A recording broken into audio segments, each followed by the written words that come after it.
All right, everyone. Welcome once again to the Faces of Business. I am your host, Damon Pistolka, and I am so excited today for our guest because we have Devin Miller here from Miller IP Law. Devin, thanks for being here today. Hey, thanks for having me on. I'm definitely excited to be here.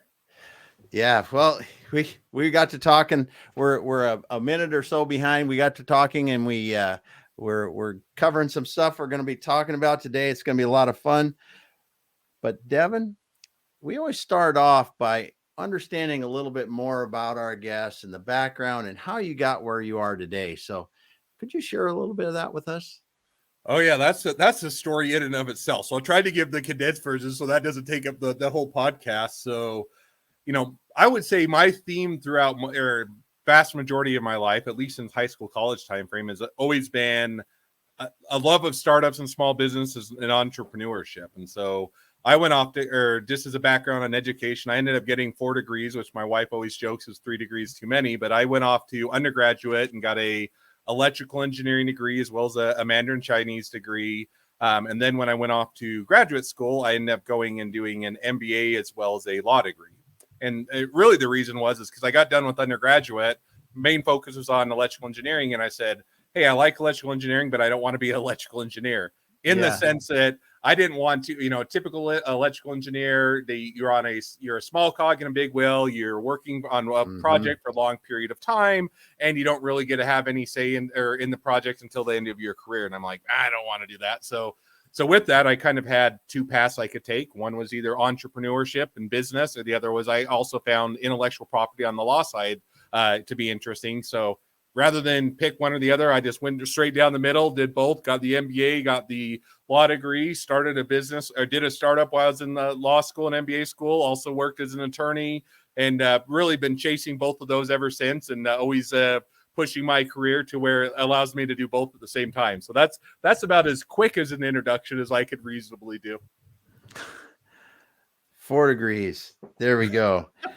I had a friend of mine when I went to school. He got a mechanical engineering degree, but then got his law degree and was in patent law after that. And he really enjoyed it because he thought that having a bit of technical background, you could kind of understand these patents a bit better and do that kind of stuff. Yeah, and the interesting, so in order to even be a patent attorney, you have to have a technical undergraduate. So when you go into patent law, you get take an extra bar exam. So typical attorney, you go to law school, you graduate, you take a state bar exam, and you go practice in that state. With patent law, in order to be a patent attorney, you have to take a second bar exam, which I hated worse than the actual bar exam. It was less fun.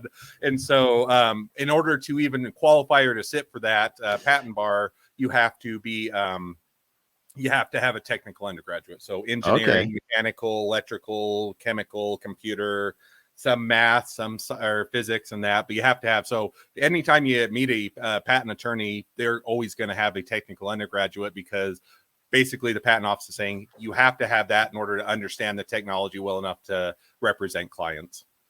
That's awesome. That's awesome. And I didn't realize that. I want to say hello to, we've got Inger here today, and she said, good evening to Devin and I. And then she also said 4 degrees. I know. Woo. Woo. We got Kazi here today. All right. Thanks, Kazi. So 4 degrees.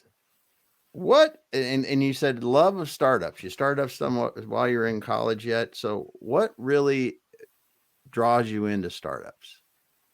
Yeah, I mean, and that's even why I have my own law firm now. So I worked for a big law for a while, or for a period of time, for about 6 years. Worked for big law firms, huge corporations, and really I like startups because at the end of the day, you get to captain your own ship. So you get to make the decisions. It's up to you. You either sink or swim by your own skill sets, and you also get to make the decision. So you get to own up to them. I mean, now that's bad if you make bad decisions and it goes under, but at least you get to have that freedom and that ability to say, hey, this is, for me, it was, as an example, in the legal field, was I don't know if I understand or agree with how everything is set up and done. Sometimes I think it should be done differently or done and with a different perspective. And so if I'm at a large law firm, you have a lot of partners, you have a lot of people that have say, decision by committee, everything moves slow, and that just doesn't fit with my personality.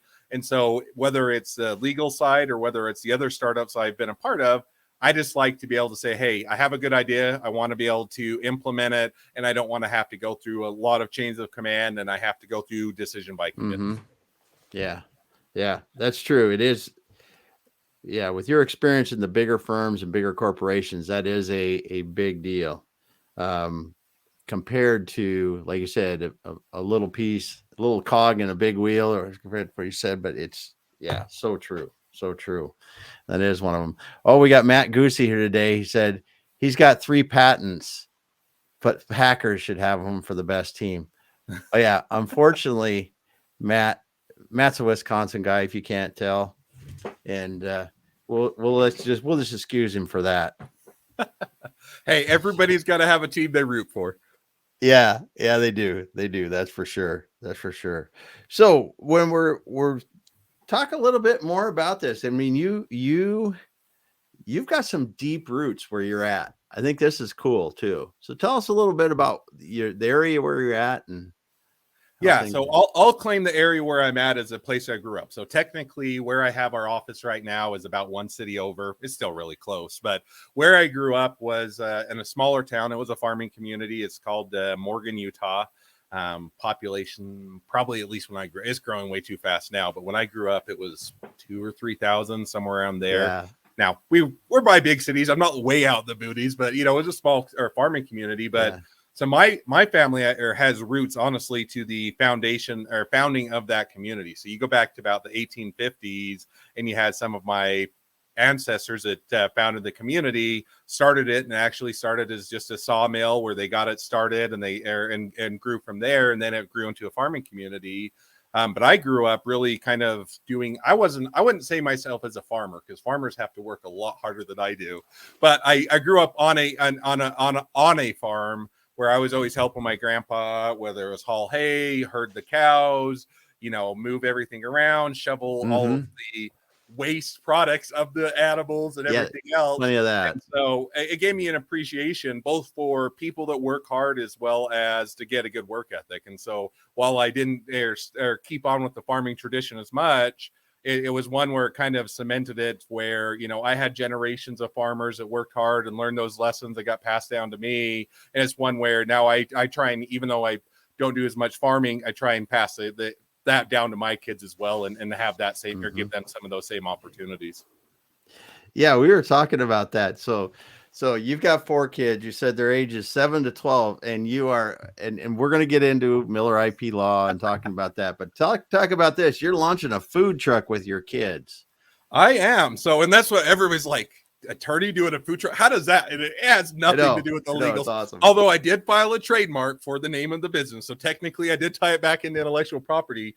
But no, I have 4 kids, as you mentioned. Oldest is my son, who's 12. Youngest is my daughter, who is 7, and 3 daughters, 1 son.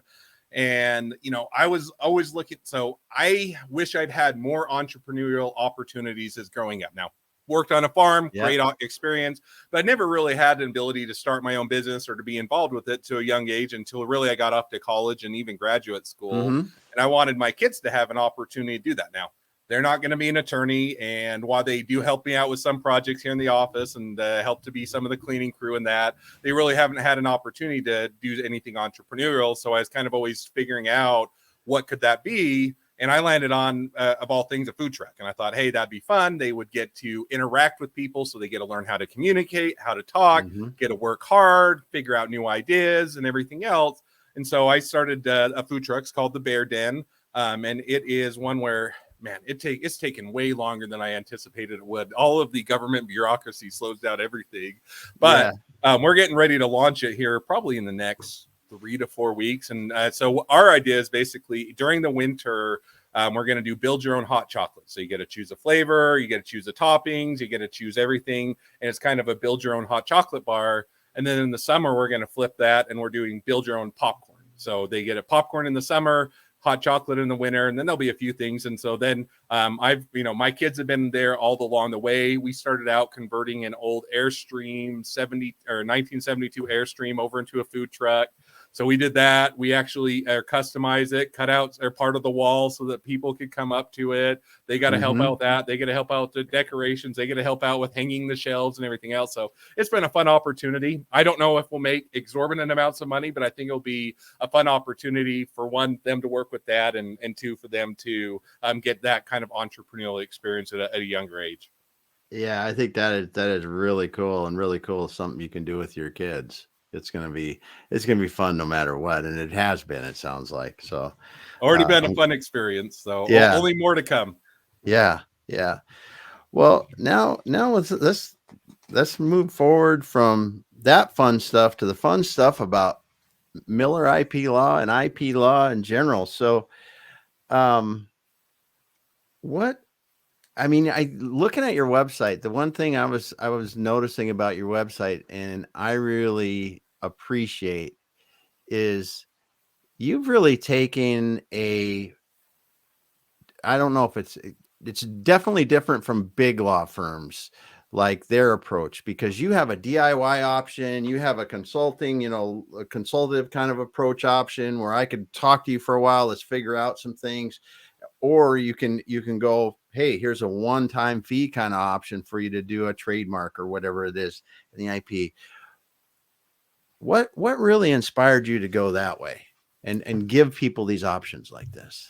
Yeah. So as I mentioned, just as a quick rewind, and I'll get to your question. So I Yep. work for large law firms, AM Law, top 100 firms. I work for clients, Intel and Red Hat and Amazon, Ford and others. And large law firms have their way of doing it. And I basically got to a point in my career, I said, I want to focus on startups and small businesses because they're oftentimes kind of more overlooked in the marketplace. Law firms generally, while they may sometimes service them, aren't really set up for them. And so part of that approach was, if I'm going to focus on startups and small businesses, I'm going to look and see what are some of their pain points or areas that I can improve and areas that can be different. So when I set it up, I set up and it's gone through a few iterations, but I set up the law firm website to almost have a kind of an e-commerce type of a feel, which is different than most law firms. Generally, when you go to a law firm, it's going to have a pretty picture, going to tell you the name of the thing. You can go and you can find out all about the attorneys and what service they offer, and that's about it. And I said, people are generally, especially if you're less familiar with the legal industry, you're looking for, how much is this going to cost? How long is it going to take? What are my options? Can I talk with someone right now? Is it going to cost me something to even ask a few questions? Is even figure out if I need to do to do anything? And so that's kind of the problems that I went about solving. So on the website, we have all of our flat fees. We do most everything, not quite everything. Sometimes you get into litigation or need some hourly work. We'll do it on an hourly basis, but by and large, everything's on flat fees. We put that all on the website. Now you can go to the website. You can actually know, before you even talk to an attorney, how much they're going to charge, how long it's going to take. I don't ever claim to be something that's nobody else has done out there, because it's a big world with a lot of people, but the general law firm doesn't have that. Yeah. And the other thing that, is always interesting is, generally when you reach out to a law firm, you get a front desk, you have to go through a secretary, and then they have to talk with you, transfer them, see if you can schedule. Usually takes like a week to get on their schedule, and you have to go in their office and everything else. And, most of the time you're wanting to talk with someone when you want to talk with someone. So I also set up the website that you can schedule. I mean, you can schedule, if you were to go on the website right now and you to go to talkwithdevin.com, which it just links to my calendar, you can schedule on my calendar for 15 minutes after the podcast ended, because as long as it's available on my calendar. Now, if I have other meetings, it will block it out. But I said, hey, why don't we have availability so people can actually connect with you and contact you same day? They can schedule something. They can do it remotely. They don't even have to come in the office, and they can just get a few questions answered and go that route. And the last one, and then I'll take a pause because I've already got or hit on a whole bunch of things. Oh, but good stuff, dude. Good stuff. The DIY stuff. And the DIY stuff was kind of, again, out of that, working with startups and small businesses. And while we try and offer, competitive prices and a good process, even some startups and small businesses still can't afford an attorney, even at our rates. And so we said, hey, there's just really a couple options. One, you can either just try and do it all yourself, learn the legal thing, and most of the time that doesn't end up well, and it usually causes more problems than their solutions. You can go to a site like LegalZoom or Rocket Lawyer, and they are better than doing it yourself, but not by a whole lot. I mean, Mm-hmm. most of the time you go through them, it's hard to understand. You don't know really what's going on. You can't, to talk with an attorney is an issue and everything else. And so I said, hey, if we're going to service startups and small businesses, why don't we offer some DIY tools where we can have any videos integrated? We can walk them through it. They have an option to connect with an attorney for an hour just to ask questions and all those things, and really try to build it so it's a alternative option to an attorney if they can't afford our fees. Now, attorney, I don't claim it to be a replacement for an attorney. Attorney, it's not going to be an entire replacement, but it offers them a better alternative option if they can't afford our fees. Mm-hmm. Well, I think, and this is really cool. As I was looking, it's very cool what you've done, because you followed some of the things that I read and have learned from other, pretty prominent marketers, right? Because getting your pricing on your website is one of the biggest things I think that professionals can do, just because it allows people to self-select, right? So if, hey, Yep. that sounds reasonable to me, let's talk. It doesn't sound reasonable to me. Well, I can look at your DIY option and go, hey, that's where I'm at right there. Boom, hit it, go. Yep. And you give people alternatives, because many businesses, and I think the legal industry is one of them, is we're trying to service customers that are Damon's age, but most of our business is coming from people that's Devin's age, and we really need to understand that and start to cater to that and get more of a self-serve, self-select option. And I just think it's cool what you've done there. Just think it's cool. No, I agree with it. And I said it's interesting because I think that the legal industry, like some other, is just so slow moving, so slow to adapt everything. They really just stuck in their ways, and really, and its irony is you could go back 200 years, and other than the advent of the computer, internet, and email, they're doing it about the same way. And so it just seems like you can either stay how it's been done for 200 years, or you can adapt and make it better and improve it. But it's going to take some work, and most of the time attorneys just don't want to put in the work, but I love it, and it makes it fun for me. Yeah. And you said too, you built and after thinking and going through your website, you built it with an e-commerce type feeling. You're right. It does. It has the drop down menus, the way it, you can select like you're selecting an item. It's cool. It's cool. I really thought that's worth it for us to talk about a little bit, because people will see that in your website, and you're helping people in all 50 states too, correct? Yeah. So nice thing about intellectual property is it's on the federal level. So I have more clients outside of Utah, I think, now than inside of Utah. And we have them in almost, if not all 50 states, close to it. And it makes it nice. But what we also had to do is we were doing Zoom and virtual meetings and calendar schedules all before COVID hit and before that was cool. Yeah. Because again, I'm trying to be where the startups and the small businesses are at. And if all I say is you can come to my nicely adorned, huge high-rise office with my wood paneling, then I'm only getting a very small subsection of the clients I really could be. So that's kind of across the board. We're trying to set it up to be different. Yeah. Yeah. Very cool. Very cool. And that's very cool. So as you're looking at it, so if we got some people that are doing their startup here, what are some of the first things that you see commonly that the startup should be thinking about / protecting when you were talking about IP law? Yeah, and I think it's a good level set, because I mean sometimes people don't even know what a trademark versus a patent is, and they'll come in and they'll say, "Hey, I need to protect my invention with a trademark." And I said, "Well, I'd love to protect your invention. That falls under patent." So as a quick level set, just for the audience, give them an overview as to what intellectual property is. So when you hear the term intellectual property, it's really an umbrella term. It includes a few different things underneath it that encapsulates all of those and just is referred to as intellectual property. And generally, it refers to patents, trademarks, copyrights. So if you're to break that down, patents are going to go towards inventions, something that has a functionality, something that does something. Trademarks are going to go towards branding. So name of a company, name of a product, a catchphrase, a logo, all of those things are under branding and fall under trademarks.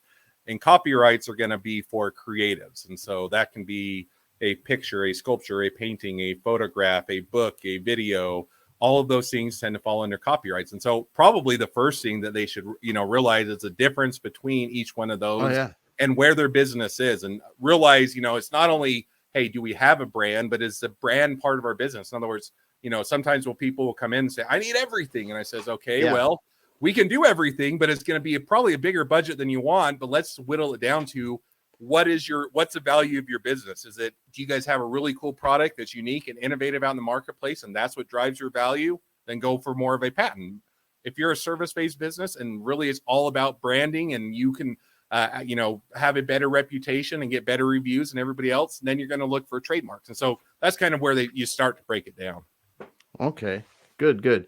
And on the patents, there are different kinds of patents, right? Because I've heard of a process patent before, or I forget, a product or design patent. So what are can you explain that a little bit so we all have a better understanding?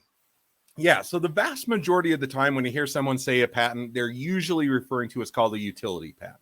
So utility patent it can be a process patent. It can, they can really cover a lot of ground. It can be mechanical, electrical, software, pharmaceuticals, food, everything in between. But it's really, if break it down, utility patents are anything that does a functionality. You're wanting to get coverage for that invention, for how it works, how it functions.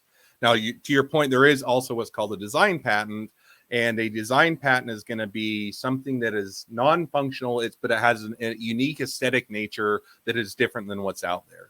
So I'll give you an example of a design patent. You have iPhone out there and you think, oh, well, iPhone has a whole bunch of utility patents, which they do on the antenna and on the battery and on the storage. But one of their design patents, although their design has since changed, but for a long time, was how the phone actually looks, the curved edges, the circular button in the middle, and all of those things. It was a unique design. And it was not a functional, meaning you could put the button anywhere, but how it looks really was protecting that design. And so you can do a design patent if it's more on the aesthetic nature of the product and kind of the look and feel to it. And then if it's anything to do with functionality, falls under utility patent. That's awesome. Now, when you talk about trademarks, so patents, first of all, the utility, it's going to do something functional and do it. The design is more for an aesthetic thing that is part of your brand or critical to your brand. So trademarks, the same thing. There's different trademarks. What's this little, you see the R in there and some don't have it. And what's that whole thing about trademarks?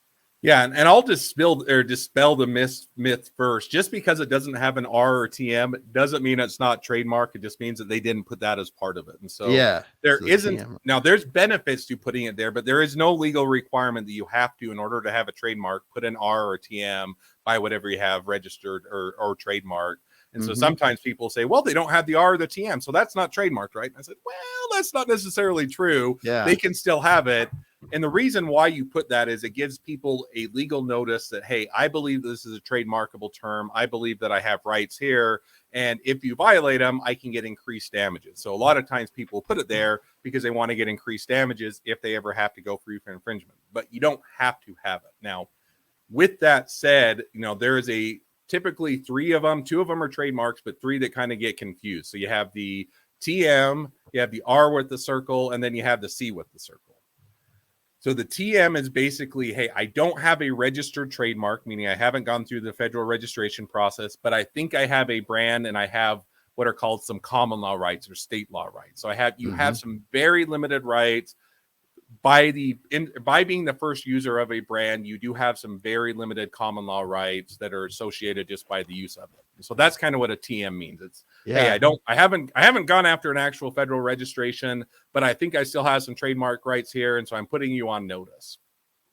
The R with the circle is going to be for a registered trademark. That means I have gone through the trademark process with the federal government. It's been examined, and it's now a registered trademark. Now, some people put the R by mistake, and they don't actually have a registered trademark, but if you're doing it right, it should be R as a registered trademark. And then sometimes people also put a C, and C is different. C is for copyrights. The C with the little circle, that's for copyrights. And so sometimes people will intermix them or get them confused. But if you're to do TM, it's, hey, I think I have a trademark, but I haven't registered it. R is for a registered trademark. C is if it's for a copyright. Awesome. Awesome. Great. I'm so glad I asked that because I know a lot of people, you see these all over, and um I didn't honestly have a clear understanding of all this. So that's great. That's great. So what are some other things that we should I'm kind of down that road. This is so cool to learn this part of it. So when you talk about, let's just talk about a patent. Mhm. I mean, timing wise, how long does it take to get a design patent? If you're ready to go, I mean, and you got to have a lot of stuff I know ready to go to do it. But say I've got everything ready to go. How long does Yeah. it take to get it registered? Yeah, so let's say you had all the designs in place, and that can, some people get mistaken. You don't have to be the world's best artistic artist and have it Mm-hmm. perfectly shown. As long as you can have a reasonable representation, us and most law firms, they'll have a draftsman that will formalize it and make it better. So as long as you can adequately get, whether it's hand sketches, drawings, notepad, PowerPoint, whatever, just be able to convey it, then you can at least have the minimum threshold. And really, when you're looking at whether it's a design patent or a utility patent, it's going to be the same standard for whether or not you're ready to get going, which is what they call in legal terms conceptual reduction to practice. Now, what does that mean in normal terms? That basically means you're able to convey the invention to a level that somebody in the industry, given enough time, money, and effort, could go and replicate it. So if it's a design, you can say, okay, I've got the design narrowed down enough that I can actually show what it is, show what the design is for the design patents. If it's for a utility patent, hey, I've got enough of the details that I could go out and explain it to an engineer as an example, and they'd be able to say, okay, yeah, I get it. Enough time and money and effort, I could go out and make that. And so with that, if you kind of hit that first initial threshold of I can explain it to that level, then you could potentially get started. Doesn't always mean you should get started, but you could get started. Now, if you're to look at kind of timing, once you file a patent application, I'll hit on both utility and design just to round out the conversation. Design patent, generally, once you file it, it's going to go through an examination process because examiner, and both for utility and design, are going to look and see whether or not it's patentable. So design patent, once you file it, to get to the top of the queue to start with, start the examination, you're usually 9 to 12 months after the time you file it. To get all the way through the process, we'll go back and forth the examiner, define what's unique, what's patentable, what's different. On a design patent, you're typically 12 to 16 months, somewhere in there. Now, for a utility patent, it's a bit longer. So to get started with the examination for utility patent, about 12 to 18 months before you get to the top of the queue for examination. Now, there are ways, if you really want to get it started earlier, government will let you get to the more towards the front of the line if you want to pay some expedited fees to have a quicker examination. But I'm just giving you the average or the normal path. Utility patent, 12 to 18 months to start the examination. You're probably saying another 6 to 9 months to get all the way through. So usually you're looking at 18, 24 months to get through the whole process on average. Now, I'm giving you averages. I've had clients that have gone through quicker, had clients that have gone through slower, but that kind of gives you a frame of mind as far as how long it typically takes. Very good. Awesome. Thank you so much for sharing that, because I think, these are things that walking off the street, people don't know. You just don't understand it, and you're in it every day. So now I've been involved before where people have talked about this before. I've got an idea. I've been working on it a while. I've sketched it up. I've done this. I may have built a prototype, but I never filed a patent. And someone else comes out and files a patent, but my stuff was done 10 years ago, and I forget what they call it, but it's something about when I'm developing something and I might have it, the idea, the concept. How do we really tell in this process if you had filed a patent on something first? Is there a way, if I was like, hey, they just patented that, but I've been working on it for 5 years, are you just kind of out of luck because somebody else did it first? Pretty much, yes, is the shortest answer. Okay, I didn't know. I'll illuminate on it because there's also some myths that come along with that. So going back just as a little bit of reciting history, before 2013, it was a bit of a different answer. So prior to 2013, and that's why you'll see myths going on and everything on our bulletin boards and chats and everything. People give all sorts of myths and you get a lot of wrong information. But pre 2013, the US was one of the few countries that was a first to invent country, meaning to get a patent, you had to be the first to invent. After 2013, they switched over and joined basically the rest of the world, or most of the rest of the world, in being a first to file system. So pre 2013, first to invent, post 2013, first to file. And so that's where a lot of the myths come, because before 2013, if you invented it first and you could legitimately prove it, you would be able to go out and you could predate it, you could file it and be able to kind of reach back to when you started to work on it. Yeah. And that's where some of the myths you'll hear, kind of like a poor man's patent, where all I got to do is write down my invention, sketch it all out, put it in a self-addressed envelope, and never open it, and make sure it's postmarked, and I will be fine. That was more true. It wasn't very true, but it was more true post or pre 2013. Now after 2013, it's worth about as much. It's worth about as much as a stamp on the envelope. So yeah, okay, good. So that's kind of where you look at it. Is, so it's really set up to be a first to file system now. So whoever is, unless you can prove like they stole your idea, they got access and they broke into your lab and they took all your designs, then you can go prove it in court. Then you have that rare exception. But for 99% of people, it's whoever files on the invention first is going to be the one that is a presumed inventor.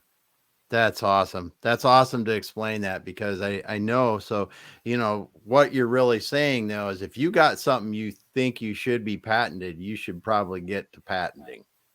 Yeah. Or at least start talking about it. No, and I'll caveat one other thing that people oftentimes aren't aware of, that it's a lot of times it becomes a catch for a lot of businesses, is you only, once you put something out in the public, so you put it on a website, you do a trade show, you pitch it to investors, you offer it for sale, any of those things, you start a time clock ticking where you have 1 year from the earliest time you put it out in the public within which you can file a patent. If you miss that window, you've now just donated your invention to the public, meaning anybody can do it and you're no longer able to patent on it. So the worst case scenario is I'll have clients that come into my office and say, hey, I started this business about 3 years ago. We started out, we were bootstrapping it. We didn't have time to do IP. We've been selling for a couple of years and we're finally like to get around to doing a patent. And I get, then I get the less than fun conversation saying, that's awesome. Your business is doing well. I'm glad it's being profitable. Unfortunately, we're not able to help you with the patent because you missed that 1 year window. Awesome piece of information right there. So if you got something that you think you should be patenting, you need to get a patent within 1 year, or you just donated it to the public domain. Yep, exactly. Boom, drop that one. There's a mic drop right there, man. Wow. So this is so good. I mean, we talked about the timeline of patents. We talked about the whole, prior art, or whatever the heck they used to call it. Before 2013, it was the first to invent, but now it's first to file. And then you drop the other bomb right on there. So you got a time clock. You got 1 year if you put it out in the public to get it done, or else it's public information. Yep. So, wow. Then another thing I've heard of before too, and I've so many good questions are coming to mind now, dude. So provisional patent. What's a provisional patent? We used to talk about provisional patents, and people talked about what's that really do? Is it anything anymore? Provisional patents are still alive and well, and it's still a great option. So provisional patent is a type of utility patent application. So when you get into a utility patent, you have two different types of patents you can go for. One's called a provisional patent application. The other one's called a non-provisional patent application. So a provisional patent application is a less expensive 1 year placeholder application. It gets you patent pending, gets you date of invention, and gives you a year to decide whether or not you want to pursue a full patent application or not. When you get towards the end of the year, you either decide, yep, I want to now pursue a full patent application, which is called a non-provisional, or at the end of the year, you say, hey, business didn't work out, didn't do as well in the marketplace, or I don't have the money. And if you don't pursue it any further, it basically disappears as if you never filed it. So provisional patent applications are a good option a lot of times for really two scenarios. One is if you have a limited budget. So if you're saying, hey, I don't have the budget to afford a full patent application right now, but I want to protect what I'm doing as we continue to invest and develop it. provisional patent application is the good one on the budgetary.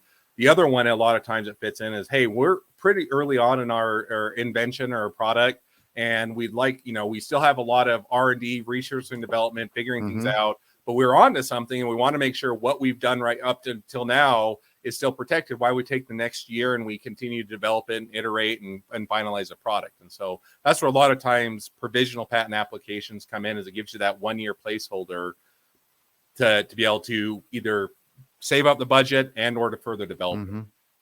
Non-provisional is just your full patent application. Yeah. That is now the typical one, goes through the examination process, can issue as a full patent, but that's kind of where the provisional comes in. Oh, so cool. Thanks. This is just awesome. It's awesome. This clearing up some of the questions, just really giving us a great education on IP law and patents. Now let's go into trademarks a little bit, because I want to understand the trademarks. You said the TM, no registration, common law rights, and the R, it's been examined and registered. So what's it take to get a trademark? Timing? I mean, how long is it to do it? And what should we be trademarking? Yeah, so a few good questions. I'll answer the easier one first, which is timing. Yeah. So typically, to get through the trademark process, I always give kind of, if everything goes perfectly, how long it takes, and if you have to go back and forth and argue with the trademark office what it takes. If you go straight through, you're probably 7 to 8 months from the time you file the trademark application, assuming it goes pretty smoothly and you don't really have any issues to address. If you get some rejections or you have to do some clarifications, go back and forth with the trademark office, you're usually more like 10 to 12 months, somewhere in that time frame. So generally low end 7 months, high end 12 months. And I've had some that have gone 2 years and some that have taken 4 or 5 months. And so there's always exceptions, but that's kind of the general thing. Yeah. Now, the one other thing to think about is, what can you trademark? Well, you can trademark a lot with brands. And so you can do the name of a company, name of a product, catchphrase, logo. You can do some of the weird ones. You can do smells. So the smell of Play-Doh, that's technically trademarked. You can also do, there's a smell of money that they used to pump into casinos. That's technically trademark. You can also do sounds, like if you're to do the old AOL, you got mail, that old bump. That one was a trademarked one because everybody knew it was associated with AOL. So generally, it's going to be mostly the name a company, product, catchphrase, logo. But if there's something unique to your brand that there are abilities to protect it or in a broader scope. The other one that's always fun, and I can't remember the football team, and I'm sure somebody will know or remember, but they have a red field where they paint their field red instead of the typical green. And they actually have a trademark for the red field that they're the only ones that can do it. And so those are some of the fun ones. Yeah, you can do it. Now, the second thing to consider is when you're looking at trademarks, what can you get a trademark on? So those are kind of the types of trademarks, things that you can go after. What is trademarkable? It really boils down to, the nice thing is with trademarks, the standard for whether or not you infringe someone else's trademark is the same standard for whether or not you can get a trademark, which is generally the main standard is what's called confusingly similar. Confusingly similar basically means if somebody were to look at your brand that you're going after and another brand that's already out there, would they think it's associated, tied together, same business, related, or they'd be able to tell them apart? If they think it's going to be confusingly similar, they think there's going to be the same business, then you're not able to get a trademark. If they can reasonably tell them apart, then you can get a trademark on it. So as an example, if you wanted to go start a apparel and shoe company and the spelling of your company was Nikee, you probably got a problem with Nike because your two are confusingly similar. Now, if you're the first person to come up with Adidas, different than Nike, you're both in the same products, but you have two different brands. And so that's the one thing to consider. Yeah. The other one, just to consider on trademarks, is the other thing that you cannot trademark is what's called merely descriptive. Merely descriptive basically means you can't just simply go get a trademark for a common term that everybody uses to describe the product or a service. So I'll give you a simple example. You wanted to go open up a fruit stand and you wanted to sell the world's best fruits. You wanted to sell apples. Well, let's say you named your fruit stand Apple. You can't get a trademark on it because everybody refers to the fruit apple as an apple. Vice versa, if you wanted to go start a smartphone company, you want to do consumer goods, you can name it Apple because it doesn't, it's not a common term that people use to describe a smartphone. Now, maybe everybody calls them Apple now, but you get the idea. And so Yeah. those are kind of your two standards, confusingly similar, merely descriptive. Generally, if you meet those standards, most of the time you're able to get a trademark. Yeah. Yeah. Now, this is awesome. This is awesome, dude. This is just like a treasure trove of information. And I want to stop here and just tell the people that are listening now, if you just got on, go back to the beginning, because you have really laid out so much great information about patents and now trademarks, and wow, just good stuff. Good stuff. So, and we're getting it close to time here, so I'm gonna be cognizant of your time and do this. I'm gonna ask a couple more questions. So, Sure. what are some of the things that you see regret from startup when they do it? And then we talked about the 1 year it's in the public domain with the patents. Now I'm assuming that's probably a kind of a common one, but what are some other ones where you see people go, oh man, I shoulda, woulda, could have done it differently? Yeah, I think that, or probably it goes probably right along with that, but on the trademark side, which is sometimes people will go out, they will put a ton of time, money, and effort in a brand, and they'll never trademark it. And then they'll see a competitor that comes along and starting to get close to them and that, and they say, oh, I should probably go trademark that. Come to find out, the competitor's already filed a trademark on it, and now they're at a much more disadvantage. Now, there are some paths that you can still carve it out, but generally the way that works is whoever files the trademark first is in a much better position. Now, I'll walk you through just the simple example. You do have some rights. So post a patent, basically you miss a date, unless they stole the invention from you and you can prove it. Yep. You're just kind of out of luck. Trademarks, you do have, when I said some common law rights, give you an example. Let's say you went out and started ABC Pizza and you're going to do deep dish pizza in Chicago. So you started your business, you're doing awesome, and now you're looking to franchise. So you started, let's say, 5 years ago. And somebody came along during that 5 years and said, hey, I really like the brand ABC Pizza. So they went off to Los Angeles and started their own ABC Pizza. They were smart enough to file a trademark on it. And so now they've gone through, got the trademark, or they're going through the process. And you say, hey, wait, they just took my brand. I want to stop them. Well, you're to a large degree out of luck. The way that basically works is you can continue to use the trademark in Chicago where you're at for the current geographic location where you've been already selling your products prior to them filing a trademark. But you can never expand out of that. So you could not. So the people that just filed the trademark in Los Angeles, they basically own all the geographic areas outside of where you were at when they filed the trademark, and you own it inside. So you could keep selling in Chicago, couldn't go anywhere else. They can sell everywhere across the U.S. except for Chicago. So that's kind of one of the other things to be aware of. Wow. Is if somebody else comes along and files a trademark before you, it can significantly hamper your ability to expand or to franchise or to grow. Huge right there. Huge right there. Because if you spend all that time and effort in building a brand and then find out that someone on the other side of the country already has the brand, has it registered already, and they just stopped you from expanding. Yep. A big deal. Wow. Great stuff. Holy heck. So much to learn about this. So, wow, I'm floored by some of that. Well, just because you think about it, startups, you got all this other stuff to think about, and then and then something like this can come back and really bite you. So I'm going to go back through my notes because we've covered so much good stuff. Well, I've got a couple things, and we're not going to go on this long because everybody's talking about AI and in the legal profession and lawyers. So what's your take on how it's going to help you be a better lawyer? Yeah, and I think some of the concern with lawyers is whether or not it's going to put them out of business, right? So everybody's, there are areas of the law that people are just saying AI is going to take over now. Yeah. I don't think it's that smart yet. I don't think it's gotten to the point that it's going to be able to infuse that level of experience, with one exception, which is you have some areas of law which attorneys have gotten used to just being a template, boilerplate. I fill in the blanks and it takes me 5 minutes and I charge them 5 hours of time. Yep. So I think that's the area where AI probably is going to step in first. And that kind of, or sometimes has to do with simple wills and trusts, simple business formations, simple agreements, not complex ones, but simple ones where people have relied on templates for a long period of time and the attorney just happened to know where to stick in the information.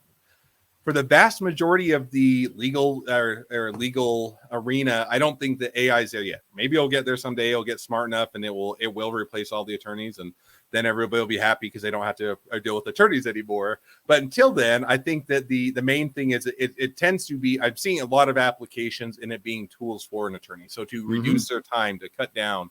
Hey, I need, or I'm going to be working on this type of matter, and it typically takes me, to draft it from scratch. Or 5 hours, and I'm just making the scenario up. Yeah. Now I go out and I have some of the AI assisted tools and it cuts off an hour or two. Well, it's a benefit to the attorney because now it's taking them less time. They can either try and pocket the profit, or if they want to be competitive, they can reduce their rates or reduce the amount of time it takes them. And that's where I see a lot of it is AI tends to be a lot of good tools that are people are coming up with, implementing it, that helps and assists attorneys, but hasn't gotten to the point where it probably replaces them. Yeah. Yeah. Good stuff. Because I agree. I think that, and I think also that if you're embracing it to make you better at what you do, and you continue to stay current with that, it'll help. But you said earlier too that the legal profession is a little bit slow to move, and that's probably a lot more the fear than anything. No, I think so, and I think you can either incorporate it into how you do things, incorporate it into your practice, and leverage it. Or you can just try and hold out as long as possible. And that's kind of the path that you can either go the Apple iTunes, hey, we're going to change the industry, or we can be the old, the compact CDs, which nobody ever uses, but we tried to hold on as long as possible. It's coming either way. And so I always look to say, how can we adapt or use it to improve it, make it better, and stay ahead of the competition? Because I think the legal industry, as the people that stay behind and lag behind, are going to be the ones that are going to be ellipsed or are going to be left behind. Yeah. Yeah. Awesome.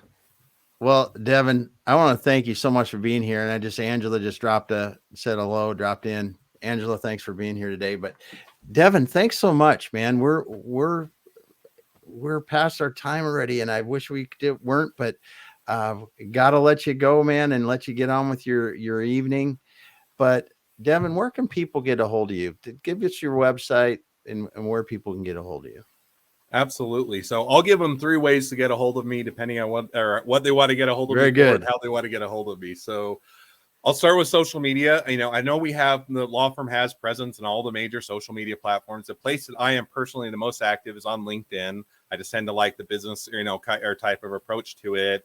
And so LinkedIn, if you want to connect up with me there, the easiest way is if you just go to meetmiller.com. That links right to my profile, makes it an easy way for you to connect up with me. So meetmiller.com. Nice. Second way is if you're saying, hey, I've got a few questions about IP, patents, trademarks, or whatever. We offer free 15-minute consultations where you can chat through it. You can get some questions answered. It's not going to answer every possible question you have within 15 minutes, but it gets you started. To schedule some time for a free strategy meeting, you just go to strategymeeting.com, and then you grab that links to my calendar. You can grab some time to chat. Nice. The last ways, if you just want to go and check out the website, see how we set it up, see our flat fees, check out our DIY tools, check out all of the information there. We have a lot of great resources. You can just go to lawwithmiller.com and they can connect there. So as a quick review, connect with me on LinkedIn. It's meetmiller.com. Strategy meeting is at strategymeeting.com. And for just the general law firm webpage, it's at lawwithmiller.com. Awesome, dude. Awesome. Well, Devin, thanks so much for being here today, man. This is a great conversation, and I hope the listeners got half as much out of it as I did, because I know it's on overload. I get 3 or 4 pages of notes here. Just thanks for being here. So appreciate it. Hey, I love being here. It was a fun conversation, and hopefully people got a few new ideas out of, or learned a little bit about the legal atmosphere out of it. So thank you for having me on. You bet. Well, we're going to shut her down for now. I just want to thank everyone that's listened to us today, and the people that commented, Inger and Angela, and we had Near Earth Object and someone that I couldn't tell who it was, Matt. Just the Packers might be good this year. We just don't know. Kazi, And thanks for being here today. Matt, just hang out for a moment. We'll be back again next week with the Faces of Business.